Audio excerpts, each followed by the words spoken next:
¿Usted es de acá? Sí, nací aquí. De Jardín, Antioquia. Sí, Ah, y me ibas a contar de la montaña. sí. Cuéntame. Bueno, buenos días, mi nombre es Gustavo Valencia. Vivo en Jardín, soy de Jardín. Llevo poco más de 50 años acá en el pueblo viviendo. Y le contaba a Kevin que en el año 1864 aproximadamente se inició desde la montaña que está en el fondo, Ajá. Buenos días. que tiene el Buenos nombre días. de las peñas, la construcción de la catedral, el transporte y la labranza de la piedra por un espacio aproximado en tiempo de 25 años, al hombro y en mula, desde la montaña hasta acá, hasta el pueblo, hasta el parque, se traía la piedra y aquí se labraba Huh. de forma manual, con herramientas manuales, porque para la época no existían las herramientas convencionales que existen hoy por hoy. Y Esa trajeron aquí en burro en burro y al hombro. y al hombro desde la montaña. Sí, 25 años se demoró el transporte y la labranza y la construcción de la catedral, más esta piedra que está en el piso. Ujú. Entonces todo se hizo manual. Y dijo holandeses. ¿O quién fundó el pueblo? El pueblo lo fundaron unos colonos que venían de varios pueblos del oriente de Antioquia. Recuerdo uno que me contaba mi abuelo que vino desde un pueblo que se llama San Vicente. Entonces para la época todos eran estrictamente agricultores. Entonces llegaron a tumbar montaña para construir casas y abrir potreros para hacer crianza de ganado, porque la gente para la época vivía era de la crianza de ganado, cerdos, gallinas y cultivos de pan coger. Yo tuve la fortuna de conocer a mi abuelo y abuela paterna, y ellos vivían exclusivamente de la labranza de la tierra. Y lo único que compraban en la tienda era el jabón, el arroz y las papas, no más. De resto, todo se producía en su plantación, en una vereda de nombre La Herrera. Y conocí un camino muy tradicional en Jardín, que si quiere ahora voy y le enseño, donde hay un poema muy bonito que me gusta a mí mucho porque yo lo conocí de niño hace 42 años, que ya en este momento no existe ese camino porque se destruyó. En Jardín se ha destruido mucho patrimonio por la presión del progreso. Y entonces yo guardo muy buenos recuerdos de la niñez y tuve esa ocasión de conocer de mucha parte de esta vida. En Jardín. ¿Cuáles son los cambios más grandes que ves en el pueblo desde niñez hasta ahora? ¿Cuáles son los cambios más grandes que has visto? Yo pienso que son muchos los cambios, pero uno que ha sido muy fuerte, muy intenso, es la llegada permanente, porque es una afluencia permanente de turistas. Yo pienso que principalmente extranjeros, americanos y europeos. Cuando yo era niño y joven, no existían turistas. Excepcionalmente venían turistas nacionales, esporádicamente de Medellín y familiares de la gente de aquí del pueblo. Pero de hace poco más de 15 años atrás a la fecha, la afluencia ha sido permanente y en ascenso. ¿Por qué? Porque ya en este momento en Jardín se ha ido propagando exponencialmente por redes sociales y el voz a voz. Entonces cada vez viene más gente y esa gente a su vez trae más gente. Entonces ha sido yo pienso que de una forma desbordada. En días, en fechas de temporada alta, esto se vuelve salvaje. ¿Por qué salvaje? Porque si usted no conoce una persona de acá, le da mucha dificultad, es imposible usted encontrar un restaurante, un hotel, un hostal, un albergue donde pasar la noche. Entonces se satura, todos los servicios y toda la infraestructura se colapsa y se satura por la afluencia de gente. Y otra cosa es los precios. Aquí no hay... Yo pienso que el turismo aquí está muy informal. ¿Por qué muy informal? Porque no hay una cualificación de los servicios, no hay unos estándares, no hay algo marcado que defina precios con calidad. Entonces hay mucha dificultad en ese sentido. Y la gente que ofrece los servicios, tanto en todos los negocios, restaurantes, hoteles, bares, cafeterías, tienen la dificultad, sobre todo para los extranjeros, no los nacionales, del idioma. Entonces hace mucha falta y mucha carencia del inglés. Y el problema es que la dirigencia, en mi opinión, la dirigencia no sabe, no entiende y no le interesa. Del idioma español. Del idioma inglés. Ah, del idioma inglés. Así, de boca para afuera, dicen que sí, pero para adentro, no. Porque siempre se maneja una doble moral. Entonces, en ese sentido, hay mucha tela para cortar. Vea, a mí me gusta mucho meter en la conversación algo que se llama refrán popular, que significa filosofía popular. Entonces, por ejemplo, para decir algo, ni la mula rima ni el rejo alcanza. ¿Qué significa eso? Significa que no hay con quién contar, que en ese momento, en ese escenario, en esa situación, no hubo recursos, no hubo voluntad, no hubo participación para realizar determinada actividad o para tomar una decisión. Entonces, ahí en cada situación particular de la vida cotidiana uno puede incluir un refrán popular.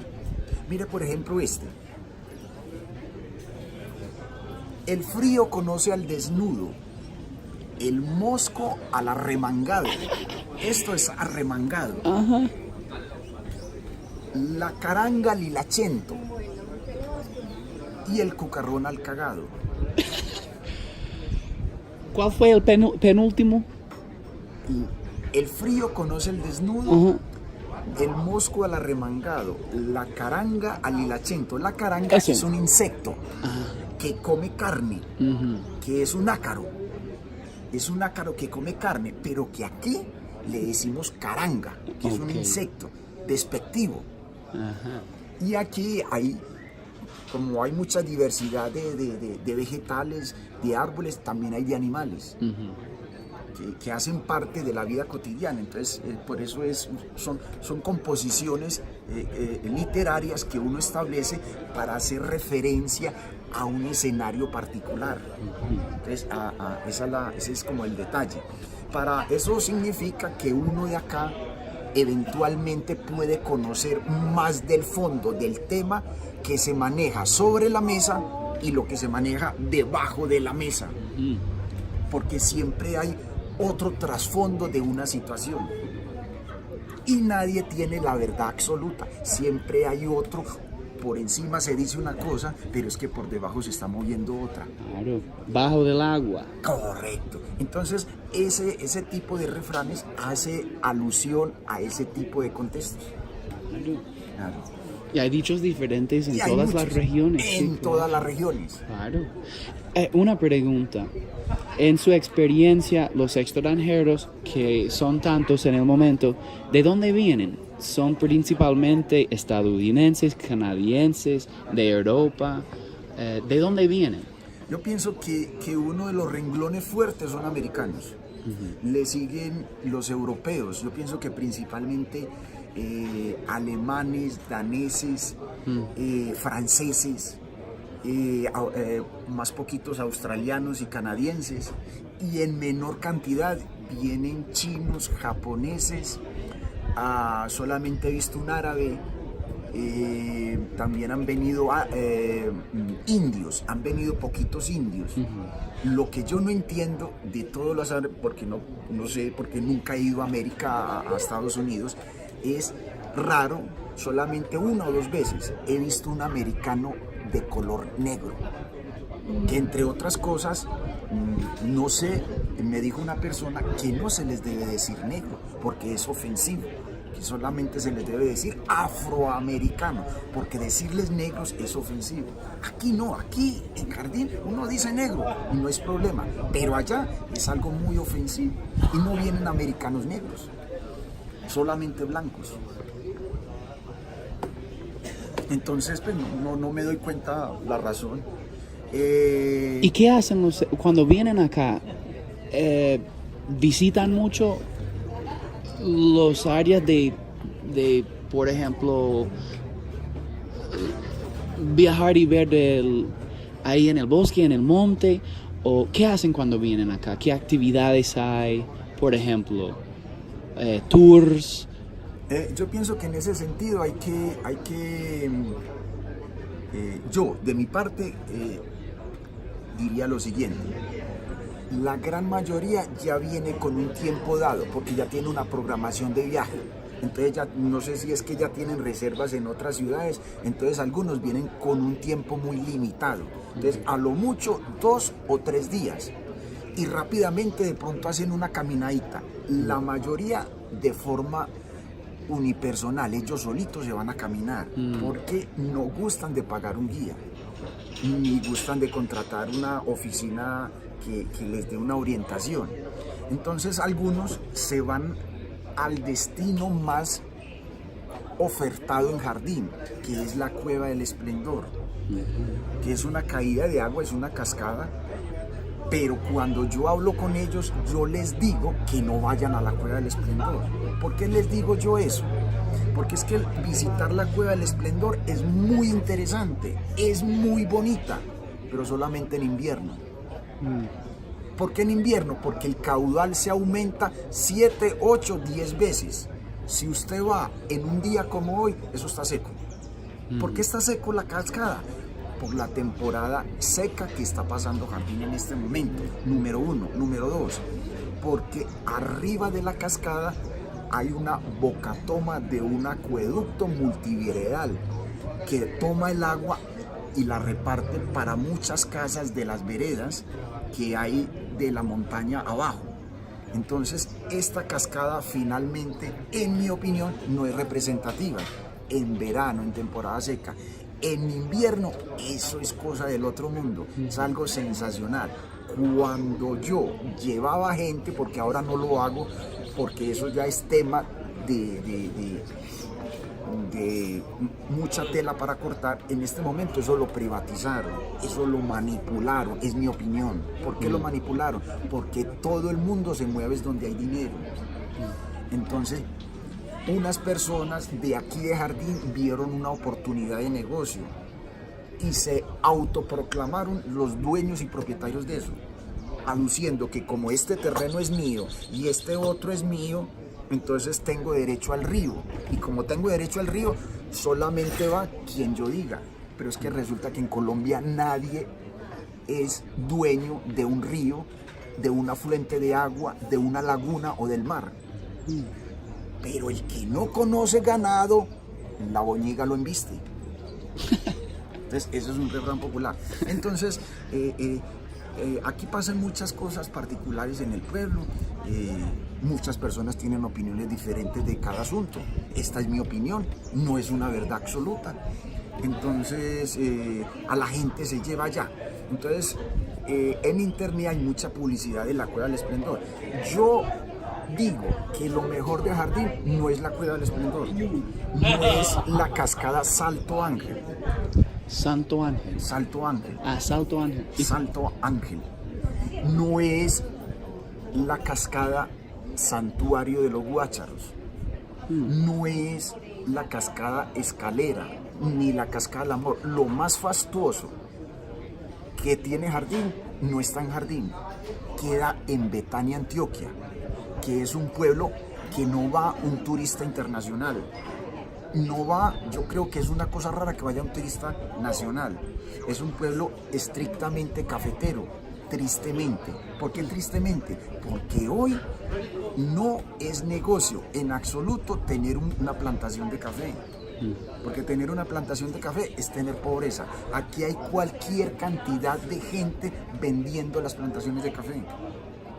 Porque los precios no son competitivos para usted aplicar agroquímicos, para usted solventar todos los costos y gastos que requiere la plantación de transporte, de alimentación, etcétera, y sostener esta plantación. Entonces, en esta zona de Betania hay un río que viene desde el departamento de las Selvas del Chocó, que se llama Río Tapartó. Allá hay unas cascadas más grandes y unos charcos para nadar muy grandes que se llaman los Chorros de Tapartó.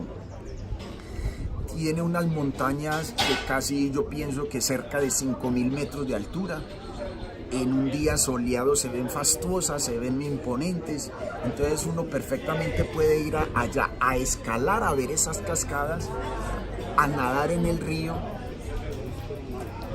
y a comerse un fiambre, comerse un sancocho, tomar unas cervezas sin problema alguno, lógicamente recogiendo la basura. Me parece genial. Y por eso mucho mejor tener un guía. Exacto. Algo para añadir ahí es que ese sitio que le estoy mencionando de los Chorros de Tapartó es una propiedad privada. Y allá ese señor que administra esa propiedad privada en ningún momento le exige a usted que usted tiene que pagar un ingreso para ir allá. Pero aquí en Jardín lo volvieron negocio y a usted le exigen el pago de un ingreso de entre 30 a 35 mil pesos por ingreso, solamente ingreso. Si usted va solo, sin guía y llega allá, a usted le cobran el ingreso por ir al río. Y el río no es de propiedad de ellos. Entonces, en ese sentido se maneja una doble moral. Y me ibas a contar de la montaña esa, o detrás de esa montaña. Sí. Atrás de la montaña, o mejor, pasando de aquí del pueblo a subir a la montaña, antiguamente existía el camino, que era Camino Rial. ¿Qué es Camino Rial? Camino Rial es un camino que está seguido de muchas piedras continuas, de forma sucesiva y continua. Por estos caminos eran las únicas vías de comunicación del pueblo hasta las casas de domicilio de los diferentes campesinos. Pero ahora, con el progreso, entre comillas, ya se hay carreteras donde ya viajan los jeeps, viajan las chivas o escaleras, que es el transporte tradicional del pueblo, y entonces ya la gente dejó de ocupar estos caminos. Ya este camino está solo. Las casas y mucha parte de esta región, de esta parte del terreno, eso está abandonado. ¿Por qué? Porque ya la gente se transporta, es en jeeps, Jeep J6 y chivas. Entonces se facilita mucho en tiempo el transporte y hay más facilidad pues para la gente hacer otras actividades y demás. Entonces hay un camino que comunica Jardín y la montaña, Las Peñas, a otra vereda que llama Gibraltar. Yo pienso que ese sendero es un sendero que uno sale a las 8 de la mañana y tipo 1 de la tarde está terminando de llegar al otro lado de la otra vereda que llama Gibraltar. Es un recorrido, sí, por ahí de 6 horas aproximadamente, pero es interesante, bonito. Unas preguntas rápidas. Sí. ¿Cómo te llamas? Gustavo Alberto Valencia. ¿De dónde es? Jardín, Antioquia. Jardín, ¿qué es? A ver, Jardín es un pueblo que está en el suroeste de Antioquia. Pienso que aproximadamente tiene 15.000 habitantes. El grueso de la economía vive es del café y del plátano, lastimosamente. ¿Por qué lastimosamente? Digo yo, porque es que los precios no son competitivos. El café no es competitivo, no es sustentable producir café, ni banano, ni plátano en este momento. Y el grueso de la población vive muy apretado, en condiciones muy difíciles para sostenerse viviendo de eso. Y unas poquiticas personas del grueso total de la población viven del turismo. Entonces es un pueblo jardín, es un pueblo muy pobre en ese sentido, en que el grueso de la población vive de la agricultura y unos poquitos del turismo. ¿Cómo es la gente de Jardín? En unas pocas palabras. Muy interesante, muy polifacética, muy controvertida, porque hay muchas opiniones encontradas, pero en términos generales es gente amable, es gente apacible, muy religiosa, muy diversa, que conserva todavía la tradición de antaño. Sí. Sitio número 1 para recomendar a los turistas. El mejor sitio para visitar. Sí, Del pueblo. sí, del pueblo. Para alguien que viene por unos días y tiene que escoger un sitio, 2 sitios, ¿cuál recomendaría? Hombre, yo pienso que llegando a Jardín, hacer un tour urbano, porque usted haciendo un tour urbano, usted conoce varios sitios de interés. Vea un sitio que me parece a mí súper interesante, la casa de Fernando Ochoa, que muchos, yo diría que la mayoría, el 99% de los americanos no conocen, o los europeos, y es una casa insignia de la arquitectura tradicional, o la casa de don Marcos Jaramillo, que es una arquitectura de tierra. Una pared, un muro puede ser aproximadamente, no sé, algo así como 50, 60 centímetros.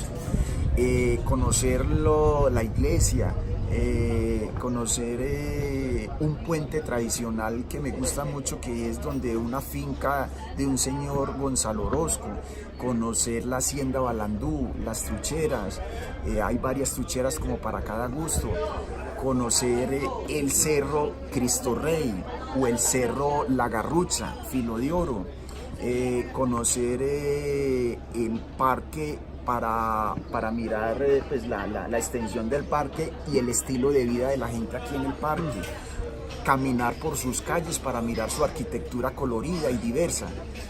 Entonces visitar algún restaurante como para mirar de su gastronomía, o ir también a algunas fincas donde están ofreciendo ya en este momento tours cafeteros o alimentación para ir a almorzar. Entonces pues cada quien encuentra su atractivo, entonces hay para cada quien su atractivo. Hay restaurantes ya de extranjeros, sé de un muchacho que tiene un restaurante con gastronomía rusa. Hay otro que es Café Europa, que es muy concurrido por extranjeros y por americanos, por todos. ¿Cuál es la comida más típica de acá? Yo pienso que son varias. Está el mondongo, que son vísceras de ganado, que es muy controvertido. Hay unos que no le jalan a ese tipo de gastronomía. Para nosotros es normal, lógicamente con algunas reservas. La bandeja paisa, el sancocho que es una sopa tradicional del campo. ¿De gallina, de costilla? Hay varias formas, sí, gallina, costilla, carne de res, que está aquí el lomo, que entre telas, hay diferentes carnes del ganado con la que se prepara ese sancocho. Principalmente son esas tres, hay otras variaciones que ya ofrecen en los restaurantes. ¿A qué edad empezó a tomar café? Yo pienso que desde los 7 años aproximadamente era algo muy normal, muy tradicional. Conocí cómo hacía la abuela la tostión de la almendra del café en un fogón de leña en su casa en el campo, con panela, le agregaba panela, se molía en la maquinita antigua tradicional y se hacía de esa forma. Para esa época no existía el café en frasco de vidrio como se tiene ahora comercialmente. ¿Cuál es el mejor mes para venir aquí a visitar el pueblo? El mejor mes en cuanto a afluencia de gente es la temporada de Semana Santa, que esa semana viene mucha gente. Entonces se ve pues como la parte el aspecto de la religiosidad que se vive en el pueblo, que son varios días festivos. Entonces, bueno, esa es una. Lo otro es diciembre. Diciembre es sencillamente salvaje, sobre todo de la semana del 24 de diciembre al primer puente de enero, donde se realizan las fiestas tradicionales del pueblo que se llaman Fiestas de la Rosa. El 31 de diciembre es de amanecida, la gente está día y noche disfrutando y festejando en el parque. Entonces yo pienso que esas son, entre otros fines de semana, que son puentes festivos. Y las personas que quieren visitar Jardín y quieren un guía experto, ¿cómo pueden contactar con usted? ¿Cuál es la mejor manera de contactarle? No, pues ahí lo más directo pues, es hacer una llamada al móvil, que es 311-632-9301, o por un correo electrónico. Normalmente la gente que me ha contactado ha sido por un comentario voz a voz, entonces ya o me escriben al correo o al WhatsApp, y entonces ya de esa forma me contactan. Genial. Muchas gracias, muy agradecido.